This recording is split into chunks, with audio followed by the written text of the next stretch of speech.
So I said, who could fire us up today? And I said, why don't we like speak this message through Jocko Willink? Like, how would Jocko Willink address us? Who knows who Jocko is? Who is he? Shout it out. He's a military guy. He wrote Extreme Ownership. Yeah. Yep. Military guy who wrote Extreme Ownership. Really, really, really good book. If you haven't read it, I highly encourage you guys all to read it. But let's dive into what Jocko has to say. So it's not Chase. Jocko. Okay. All right. Extreme ownership. Wherever you're at, you've earned it. Ownership is the beginning of freedom. So some of you are exactly where you want to be financially, physically, mentally, relationally. Congratulations, you've earned it. Some of you are frustrated, overwhelmed, stressed, behind financially, unhealthy, or inconsistent. Congratulations, you earned it. This obviously isn't meant to shame anybody. It's meant to help us make an adjustment, right? Without awareness, we can't really create change. A lot of most people tell themselves, so the excuses, I'm trying, the market's hard, people aren't answering, leads suck, I just need a break.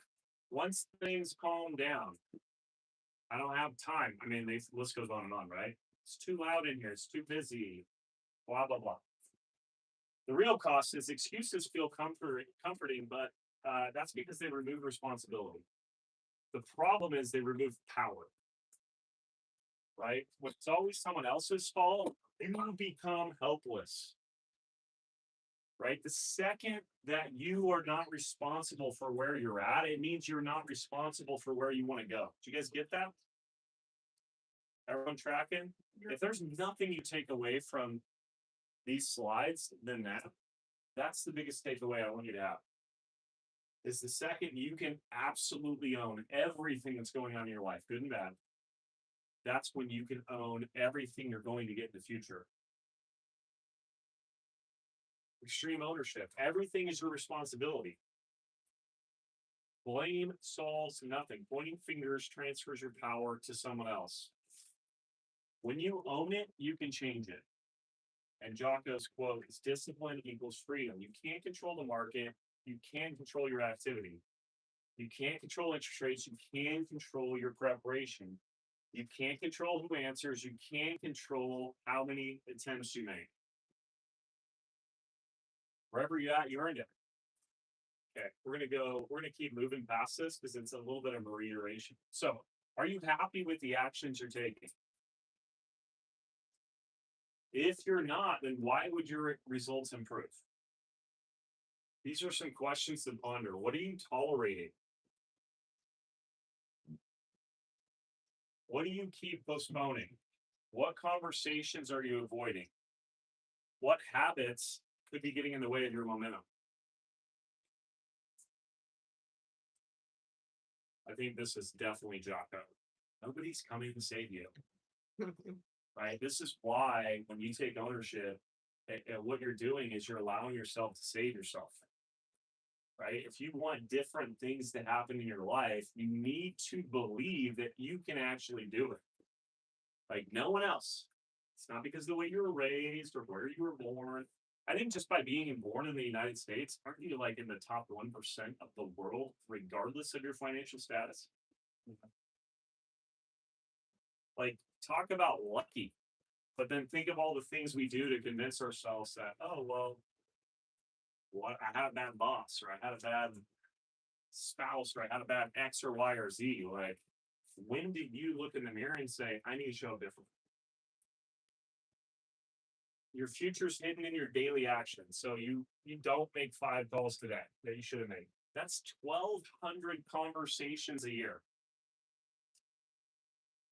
They compound dramatically, right? You skipped a workout. You're losing energy, possibly confidence. You're getting poor sleep. It's funny, it shows up poor leadership. I think in how you lead yourself. Right? Don't think of how you're leading other people, but how are you showing up for you?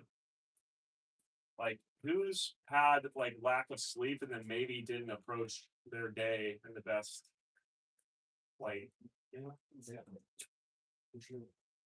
Yeah, maybe you're a little short, grumpy, whatever. Inconsistent follow up, obviously, the compound of that is inconsistent income. Avoiding hard conversations weakens your relationships. Small neglected actions do not stay small. That's a massive takeaway, guys. When you have these small actions you do or do not take, they will show up massively in your life, good or bad. So, here's the SEAL Team 6 mentality: no whining, no victims, no waiting for motivation. Mission first. What is mission to you guys? What does it mean for our business? What's the mission? What you're intending to do. What you're intending to So, do? Sell homes, get appointments. appointments. I would say those are the actions you need, but what To why? the Why are you people. trying to get appointments? I want to fund the perfect life. Brent says, I want to fund the perfect life. So what does that look like for you? How often are you equating like waking up early and going somewhere, maybe even some days when you don't want to feel like it? So why you're doing it in the first place? What is your mission? You know, we talked about the big why. And you guys, I've talked about that ad nauseum. I'm not going to go into it today, but that's effectively what we're talking about. If you don't know what that is, then what's the little why? Like what's right in front of your face? Maybe it's a vacation you want to take. Maybe it's maybe you want to buy a new house. Maybe you want to, you know, get some investment income going. Like, but why are you doing this? What is the mission? Do not ignore it. Adapt and execute. Find solutions. Stay disciplined under pressure. What kind of pressure are we running into as real estate agents? No money. No money? Okay. Some of us sometimes run into no money. What else? Shifting timelines. Shifting timelines. So your clients maybe one thing we thought was going to happen and now it's something else. Right? The People market's we can't changing all the time, right? Go ahead, Rebecca. The people we can't control, and we can't control anyone but ourselves. So I mean, we can't control anyone. Yeah. Yeah, we can influence people, but we cannot control them. Apply to your business. You don't rise to the level of your goals, you fall to the level of your systems and standards. So this mentality applies directly to daily prospecting, follow-up, prep, and consistency every single day, regardless of how you feel. I had a pretty busy week last week because I'm going on vacation later this week on Thursday. And I wanted to get stuff wrapped up, and there were some important things that were kind of on the docket. And I'm just being blunt, like I was super stressed. There were certain things that were like being thrown at me last minute that frankly, they're not even my thing, but I'm the person that's there that can do it. But you know how good it feels when you've done something that you know you need to do and it's done, it's off your plate. Yes. Who can relate with that? Guys, how do you make lead gen that thing every day? Because literally everything after that, it's kind of like working out. When you work out in the morning, everything after that just feels easier and better. Dinner tonight will taste better when you've done what you've said you need to do. It always tastes better, right? All right, so be honest. Some more self-reflection. Would you hire you? Would you trust you? Would you want your habits? That's an interesting one. I was reading that. Here's a different way to word that. Were you intentional about all your habits? Would you want your calendar? Would you trade lives with yourself?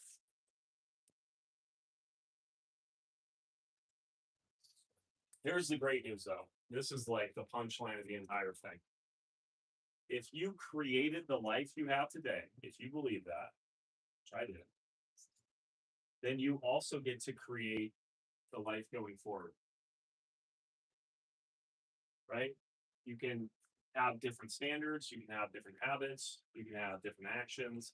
And of course, all those things will lead to different results. So as you're looking at your life and your actions today, like don't belittle the one thing you do. Like one little change could literally change everything in your world. Does anyone have any examples of that where they made one change and it's like snowballed everything else that they do? Yeah. Here, let's get a mic out. So, I've heard a bunch of people over here. What, Mark? What do you got? Just showing up at VG every morning or most mornings. So you're showing up at Daily Growth every morning, most mornings. What's that done for you? Just kind of start your day in that mindset of finding business, you know? So instead of just kind of relying on my own devices and get myself started, I've already got something built in to start my day for me. Got it. What else? You got something? She's like, I said, it's, what do you, oh, Vicky, you go.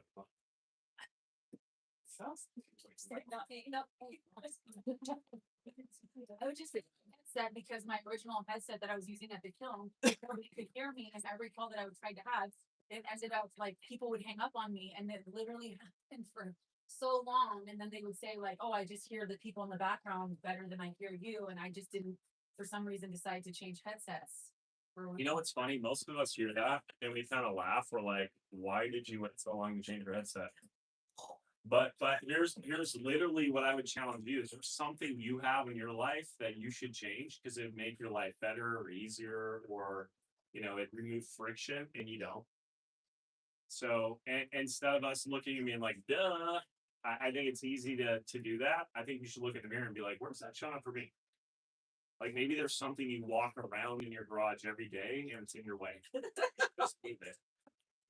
Right? Francesca's laughing. That's her too. She's walking around something in her garage. Why my car has damage? Right. So starting today, we can have more conversations. We can have earlier mornings. We can have physical discipline. So the challenge is this. Here's the action item. Identify one immediate change you will make starting today. Not next week, not next month, but today. You guys have heard this, but if you take action the first 24 hours of hearing something, the likelihood of you following through with it goes up like 85%. So, let me wrap this up. The final challenge: go build a life you're proud of. No excuses, no victim mentality. By the way, I would argue that all of us on some level get into victim mode. Right? Someone cuts you off. What the heck? Something happens. You have a reaction. Sometimes that reaction is, this isn't fair. So regardless of where you're at, I think all of us get into that victim mentality, but the quicker you can create awareness around it, the quicker you can make change. And I just need you to go back to that very first slide where it's like, if you give someone else the power, you're also removing the power from you. If someone else made you have a bad day, that means you can't control how your day goes. Make sense? What's going through your head? Francesca's gonna run the mic around. No. You're gonna run the mic. I'm gonna run the microphone. Yes. Okay. Okay. We gotta hear from like at least 4 people. So what's going through your head?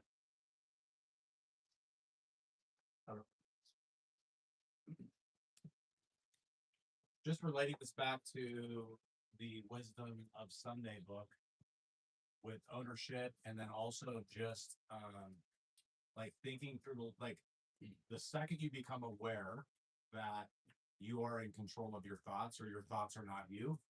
So you have the ability to understand your thoughts, but you are not your thoughts. I think that kind of correlates with extreme ownership, because you can ask yourself, do I want this to disturb me? Do I want the thought that I'm currently having? Do I want it to disturb me, or do I just want it to pass through me?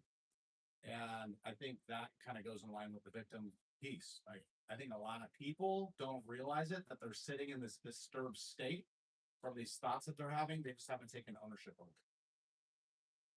I love that. And if you're one of these people who thinks like, actually, Chase, no, I am a victim in this scenario. I would just ask you, how's that serving you? Like, how is that serving you to acknowledge and live in victimhood? And by the way, like it is 100% serving you. Otherwise, you wouldn't be in it. So there's some way it's serving you. Maybe it's helping you feel good about not achieving what you want to achieve because you're living in that and blaming it on something else. But if you are one of those people, and I'm certain that someone listening to this right now is thinking that, I would challenge you to go internal on that. Really go internal. This is what scribing is all about, or journaling is all about. Go live with those thoughts. Right? Like, I'm not smart enough. I didn't get enough education. I was born in the wrong city. I was born in the wrong body. I was born in the wrong XYZ. Right? Like, all these things that are going through your head, they are removing your power. They are not serving you in a positive light. They're serving you. And that's what I would go internal about is why and how are they serving you? Okay, let's hear from someone else. Thank you for sharing, Brent. We got 3 more we gotta hear from. What's going through your heads? Jocko's speaking to them. Everyone's internalizing. That's not bad. Jeez. Thank you. you. Oh, thank I'm not supposed to sign that. That's okay. I feel like I Anyone I can take personally it. relate really more to this because I feel like I spent a long time blaming, I guess, whatever was going on in my life for the reason that I wasn't producing, I wasn't making my calls, I wasn't showing up to work the way that I should. And I feel like after I think maybe multiple times that he told me of the reason that I'm still in the same position is because I'm giving power to other people to control the emotions that I wake up with or the way that I'm living my life because I'm allowing other people to control that part of me and how I react to them. And I feel like until after, for a while, once I started journaling and kind of really focusing in on what like really mattered and what I wanted to bettering myself in, I think it's when I took accountability. And it kind of helped me just let go of that part of allowing other people to have that control over me. And I feel like it's when my business for sure started growing again.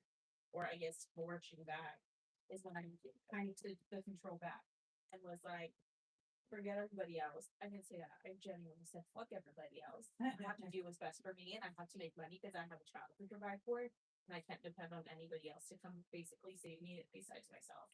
Well, let me ask you a question real quick. Like the person you were and the person you are today, like which one do you prefer? But that one was a fucking mess. Oh shit. It's just We don't have to go in depth on but like We know. how has it shown up in your life? the old person No, the new, or the new one. yeah. I mean, for sure, way different. I would say Like what's different?